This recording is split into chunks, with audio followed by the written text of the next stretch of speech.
मंडी में पड़ रही पहाड़ पहाड़ धान आदिनिया वर्षा भिजुची चाषीर कष्ट उपार्जित शस्य। यही मंडी अव्यवस्था प्रतिवाद आज थरुछि सारा मालकानगिरी। मंडी में धान उठाण में विलंब और अव्यवस्था को नहीं जिला कांग्रेस पक्षर आज 12 घंटिया मालकानगिरी जिला बंद डाकरा दि जाइछि। सकाळ 6टारू संध्या 6टा पर्यंत यह बंद पालन करा बेले जिलार कोण अनुकोण में यार प्रभाव देखा मिली। चाषी हजार हजार क्विंटाल धान एवं मंडी में पड़ पड़ नष्ट होउछि। अदिनिया वर्षा धान गजा हेबा चाषी मेरुदंड भांगी देछि। कांग्रेस मुख्य 4 दफा दाबी होछि समस्त मंडी शीघ्र धान उठाइबाकु दाबी। वर्षा नष्ट होइथिबा धान पई चाषी को उपयुक्त सहायता, गत 3 वर्षर बाकी थिबा 40 बस्ता टंका तुरंत फेरस्त एवं अत्यावश्यक सामग्री यथा गैस, पेट्रोल और डीजेल सठिक जोगाण, यही 4टी मुख्य दाबी गुड़िक रही।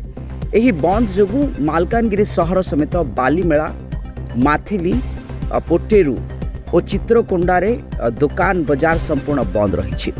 जानवाहन चलाचल ठप हो जाइथिबारु यात्री माने नाही नथिबा हैरान होउछन्ति। स्थिति को परखिबा पई जिला प्रशासन पक्षर सुरक्षा व्यवस्था कड़ाकड़ी करा जाइछि। शांति श्रृंखला रक्षा पई विभिन्न छक स्थान रे पुलिस मुतयन होइछन्ति। वर्तमान देखिबाकु बाकी रहिला एही आंदोलन पर प्रशासन चाषी समस्यार समाधान पाई की पदक्षेप नेउछि। तो वर्तमान तो देश रे जो डबल इंजन सरकार चलछि एटा निश्चित भाव में चाषी की धोखा बोली मु कहबी। कारण आगुरी से कहते चाषी मैंने बहुत शांति रहे बीजेपी सरकार आसिले, किंतु बीजेपी आसला पर चाषी वर्तमान कांदुचंती। मार्च 25 तारीख होगला धान मंडी में पड़ी, शह शह बस्ता धान मंडी में पड़ी। ता सहित ये जो अकाल वर्षा है से वर्षा बहुत चाषी धान तिंती गला।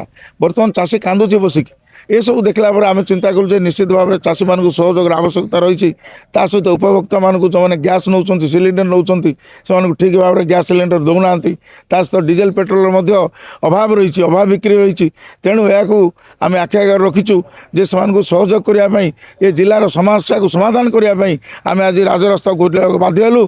किंतु या आगु आम जिलापाल को जनईलु, सब कलेक्टर को जनईलु, सहित आम सीएस जी अच्छे जनईलु और बहु बार बहु ब्लॉक रे आम या विरोध करूँ, रास्ता रोक करूँ। किंतु आज पर्यंत सरकार हो कि प्रशासन हो कौन ध्यान देला ना, पूरा शोई रहा आम कथा बिल्कुल शुणला ना। जिते चाषी मानकर एपरी अवस्था को देखिक आम बाध्य राजरास्ता गोलैलु। आम आज बद्धपरिकर जे आगामी दिन में जदि ए जिलार धान न किणती प्रशासन, सीएस जदि ध्यान नहंती, सब कलेक्टर जदि ध्यान न दिखती ताले सबू धान जी धान अच्छे मालकान जिले में आम ट्रक रे भयाणी जिलापाल अफिस आगे रखू आ बाध्य करूँ जिलापाल सीएस को धान किणापी। ये मिल मालिक माने आमर प्रशासन सहित सीएस सहित आंकर गोटे भितरिया बुझापणा रहा बेले आम लक्ष्य करुँ। काली आमर कोरकुंडा मंडी को 2000 क्विंटल दि जाइए धान बिक्री किणापी। किंतु जयपुर एवं बोरीगुआर 2टा चाष आमर आसी मिल मालिक माने से कहले आमको 10 बस्ता जो दब माने 5 क्विंटाल 40 क्विंटाल भितर 5 क्विंटाल धान तांको देवाक पड़ो। कटनी छटनी 10 बस्तार कटनी छटनी से कहते चाषी देवे केमिति? एटा तो कलेक्टर चिंता करवा कथा, एटा तो सीएस आसिक तार गोटे समाधान करवा कथा, ये एमडी लैंप आस समाधान करवा कथा, किंतु समाधान ना। से कहते 10 बस्ता धान नब ना धान उठेबू ना, ताले धान उठे केमिति? चाषी एत परिश्रम कर पूरा परिश्रम कर बिल को जाइए कादरे पशिची। बर्तमान जो अमल है जदि ता धान केमती से नहीं जाए मिल मालिक निज अख्तियार को नहीं धान ताले आम चाषी केमती सही? चाषी बर्तमान धान देवाक राजी हो ना, 10 बस्ता मागिला चाषी देवा राजी हो ना। आ प्रशासन बिल्कुल निगा ना। ए विजय सरकार डबल इंजन सरकार संपूर्ण भाव फेल होती। चाषी मान को जो कथा देता से कथार संपूर्ण भाव खिलाफ होती। देखु आपण मान समस्ते लक्ष्य करुवे जो मालकानगिरी जिले में जो मंडीर अव्यवस्था चली सरकार कौन सी निगा ना एवं से बोलिकी प्रत्येक मंडी रे धान पड़ी अच्छी ए अदिनिया वर्षा तिंतिकी गजा है किंतु सरकार एप्रति ध्यान देना।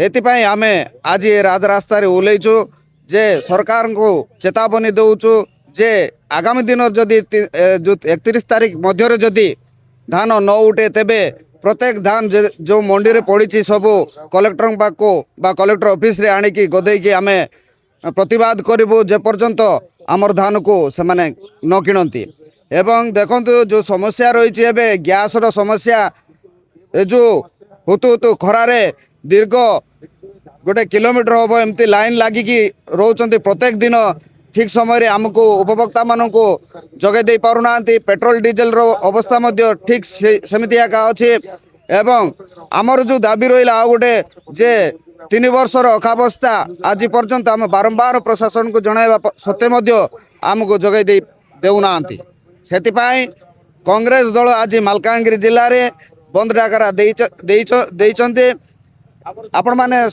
समस्ते देखुथिबे समस्त दुकान बाजार स्व इच्छा रे बंद करिसंते एवं कृषक माननको सहयोग करचंते। मालकानगिरी जिला प्रतिनिधि टी जगदीश राव को रिपोर्ट, ओडिशा न्यूज एक्सप्रेस।